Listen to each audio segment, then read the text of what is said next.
Welcome, Adventure. I'm GM Goblin, your GM Goblin. Today, we're going to discuss something that I think a lot of people have issues with.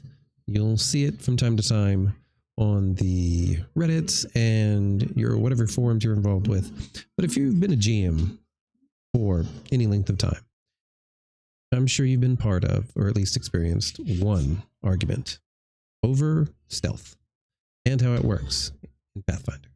So stick around today. Remember to like, subscribe, and we're going to take a look at what stealth really is and how it works in your game. All right, let's go. So, stealth.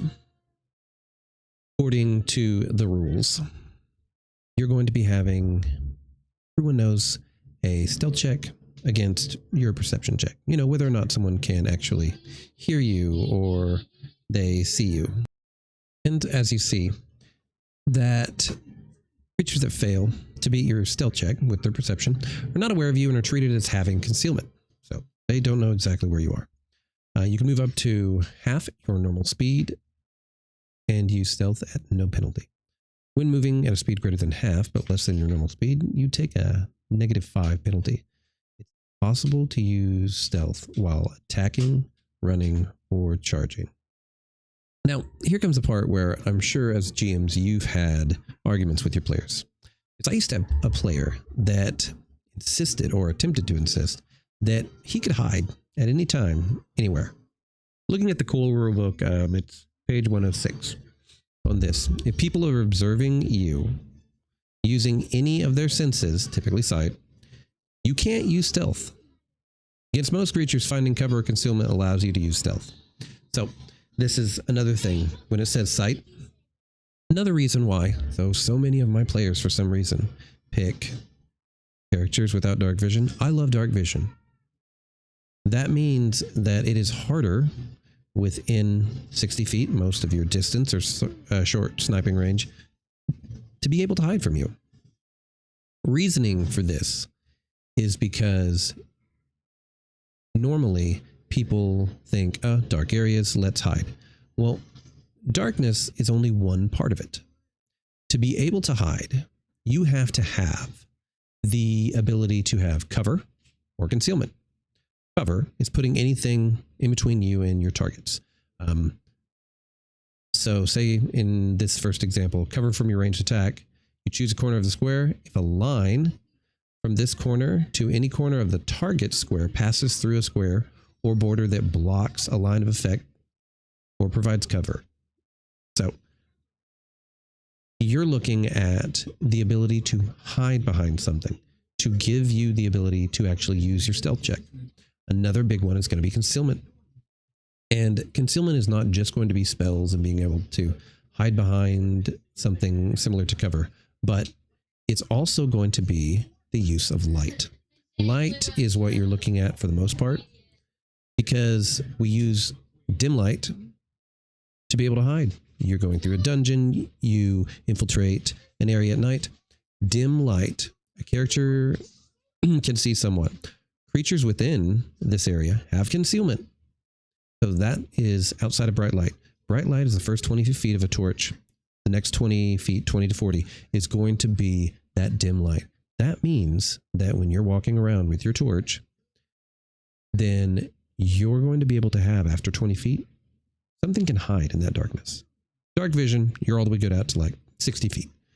Like no one can hide in dim light. They actually are going to have to go back to cover to be able to hide from you. Hide behind doors, hide behind pillars, something like that, to try and stealth their way. And remember, in Pathfinder, your vision is 360, so it's going to be something that you're going to have to use to your advantage.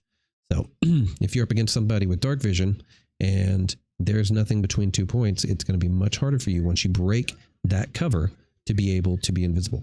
A lot of people argue or want to argue, like my one player, that, well, it's dark, it's in a hallway. Yeah, but the goblins have dark vision, which means there is no dim light for them within 60 feet. So you are not going to be able to just slink your way down the hallway. And it's one of the things that players, if they do care about stealth, they're going to be real adamant to try and be able to always sneak. Maybe you played too many games where just ducking allows you to go into stealth mode. But you need to always remember that light is going to be your enemy. Dim light is what you're looking for, or darkness if you can see in the dark. But dim light allows you to stealth underneath the concealment rules, and then cover is going to allow you to take cover or move behind or partially behind either another creature, preferably a bigger one, or an object of some sort. And that's how you're going to achieve the ability to use stealth. Now, like so many other things, the use of stealth, you're going to have a lot of modifiers. Size is going to be one of them. As you can see here, larger creatures, harder to hide. Smaller creatures, much easier to hide.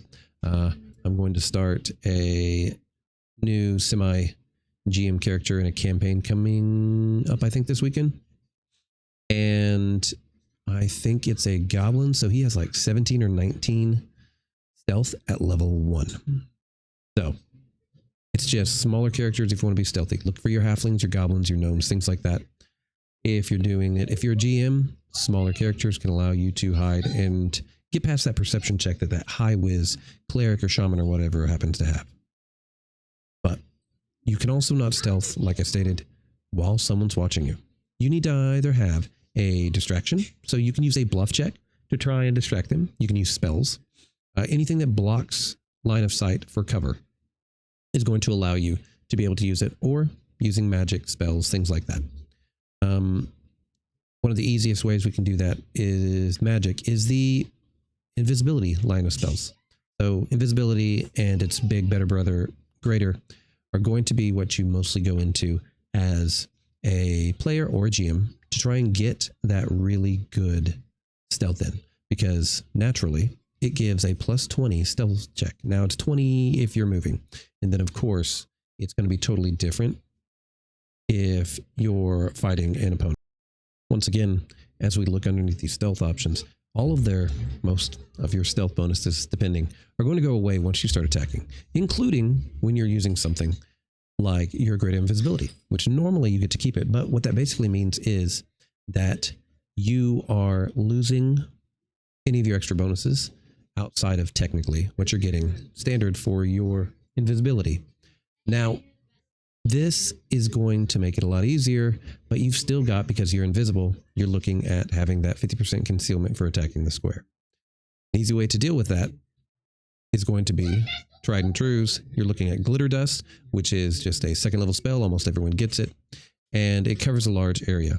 You hit a creature with that. One, they have the possibility of being blinded, as well as you're going to give them -40 on their stealth checks, and they're going to glow like a light bulb. So not only are you no longer stealthy, are you no longer invisible, but you're also looking at the fact that you're basically a beacon. Something real similar happens whenever you're looking at fairy fire. Now there's a couple other things that do this, but those are easy ways to defeat things that give you unnatural stealth advantages, like invisibility. A lot of creatures use invisible. Some of them are like that always. I use tons of them against my players. There are other ways to beat invisibility and different kinds of concealment. If a character, which I had one in the last campaign, he was stealthing into a dungeon, did not have dark vision, and so everyone had concealment from him as he's walking through the dark. Except, character blindfolded himself. He had an ability that gave him a sonar sight.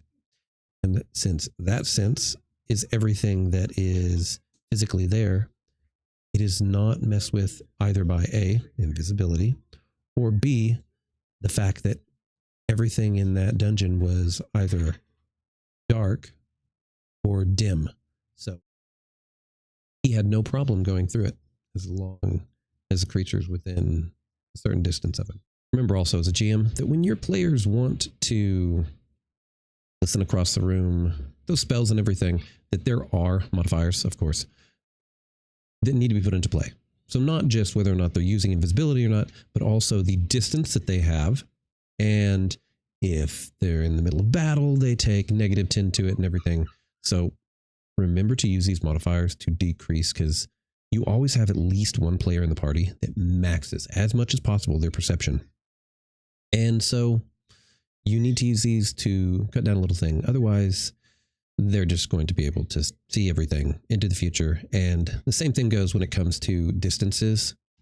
I had a player that thought that if he rolled high enough, he could see someone, 100,000 miles away. And it just doesn't work like that. There still is a distance. You're going to take negatives for it. So, I mean, you have to explain it to him. Listen, because of cloud cover or whatever, you get negative 2 million. Just deal with it. You can't see if there's a guy walking on the moon from here. It just doesn't work like that. But yeah, your best bet to fight against being able to hide is going to be illumination. There's a whole thing when it comes to levels of darkness and illumination. I need to get onto that in another video, because that's another thing that I see a lot of people talk about when it comes to dealing with hiding, or just they don't know how darkness, dim light, and the different levels of light and darkness as these spells that either counteract each other or deal with each other. So maybe that'll be my next one.